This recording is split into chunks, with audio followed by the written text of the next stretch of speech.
বরিশাল জেলা পরিষদ ও সিটি কর্পোরেশনে নতুন দুই প্রশাসক আনুষ্ঠানিকভাবে তাদের দায়িত্বভার গ্রহণ করেছেন।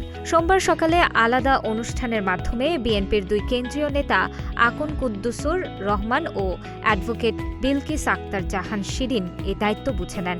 দায়িত্ব নিয়ে তারা বরিশালকে দুর্নীতিমুক্ত ও জনবান্ধব আধুনিক নগরী হিসেবে গড়ে তোলার প্রতিশ্রুতি দিয়েছেন। উৎসবমুখর পরিবেশে পাল্টে গেল বরিশালের স্থানীয় প্রশাসনের শীর্ষ দুই পদ। সোমবার বেলা 11:30টায় জেলা পরিষদের প্রশাসক হিসেবে দায়িত্ব গ্রহণ করেন বিএনপির কেন্দ্রীয় সহ সাংগঠনিক সম্পাদক আকন কুদ্দুসুর রহমান। অতিরিক্ত বিভাগীয় কমিশনার আহসান হাবিব তাকে আনুষ্ঠানিকভাবে দায়িত্ব বুঝিয়ে দেন। ওই সময় জেলা ও মহানগর বিএনপির নেতারা তাকে অভিনন্দন জানান। বরিশাল জেলা পরিষদের প্রশাসক আকন কুদ্দুসুর রহমান বলেন, আমরা তারেক রহমানের নির্দেশনা অনুযায়ী একটি দুর্নীতিমুক্ত ও আধুনিক জেলা পরিষদ পরিচালনা করতে চাই। এই প্রতিষ্ঠানকে একটি জবাবদিহিমূলক এবং জনগণের কল্যাণে নিবেদিত প্রতিষ্ঠানে পরিণত করতে চাই। জেলা পরিষদের সম্পদ হবে জনগণের কল্যাণের জন্য।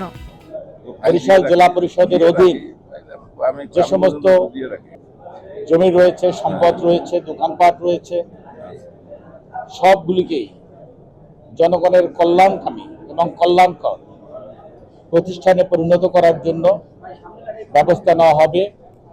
সেই ক্ষেত্রে কোনো অন্যায় কাজকে, কোনো দুর্নীতিকে প্রশ্রয় দেওয়া হবে না।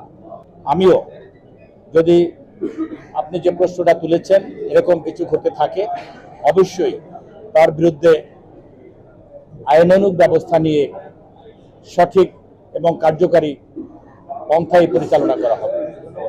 শিল্প সামগ্রিকভাবে বরিশাল জেলার উন্নয়নের জন্য কাজ করা হবে এবং বরিশাল জেলা পরিষদকে এটি আধুনিক জনকল্যাণমুখী প্রতিষ্ঠান হিসেবে গড়ে তোলার জন্য আপনার চেষ্টা করব।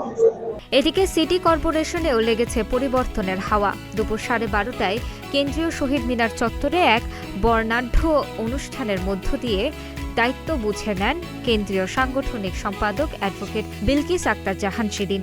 বিভাগীয় কমিশনার মোহাম্মদ মাহফুজুর রহমান তাকে দায়িত্বভার হস্তান্তর করেন। বরিশালের ইতিহাসে এই প্রথম কোনো নারী প্রশাসক হিসেবে নগর ভবনের হাল ধরলেন তিনি। বরিশাল সিটি কর্পোরেশনের প্রশাসক অ্যাডভোকেট বিলকিস আক্তার জাহান শিরিন বলেন, আমি প্রশাসক নই, জনগণের সেবক হিসেবে কাজ করতে চাই। বরিশালকে একটি সুন্দর ও আধুনিক সিটি কর্পোরেশন হিসেবে গড়তে সবার পরামর্শ ও সহযোগিতা প্রয়োজন। পরিচ্ছন্নতা কর্মীদের জন্য প্রধানমন্ত্রীর পক্ষ থেকে ঈদ উপহারও নিশ্চিত করা হবে। বরিশাল জেলা একটি অন্যতম মডেল সিটি কর্পোরেশন হতে পারে, সেই সাহায্য সহযোগিতা আপনাদের কাছে চাচ্ছি। আমরা বরিশালে থাকি, যারা বরিশালে জন্ম, বরিশালে বড় হয়েছি, আমাদের অনেক দায়িত্ব এই বরিশালকে সুন্দর করার। সুতরাং আমি যে চিন্তা ভাবনা থেকে আমার নেতা জনাব তারেক রহমান মাননীয় প্রধানমন্ত্রী উনি আমাকে যে দায়িত্ব দিয়েছে, একটি নতুন বাংলাদেশ গড়ার অঙ্গীকার আছে ওনার, সবার আগে বাংলাদেশ, সেটাকে মাথায় রেখে আমাদের ভিতরে কাজ করতে হবে। সবার আগে বরিশাল সিটি কর্পোরেশন। দায়িত্ব গ্রহণ অনুষ্ঠানে প্রশাসনের উচ্চপদস্থ কর্মকর্তাদের পাশাপাশি বিএনপি ও সুধী সমাজের নেতাদের সরব উপস্থিতি ছিল লক্ষণীয়। নতুন প্রশাসকরা নগরীর দীর্ঘদিনের সমস্যা সমাধান এবং নগরীর সেবা নিশ্চিত করার উপর বিশেষ গুরুত্ব আরোপ করেন। সাধারণ মানুষের আশা, দলীয় পরিচয়ের ঊর্ধ্বে উঠে তারা সাধারণ জনগণের স্বপ্ন পূরণে কাজ করবেন।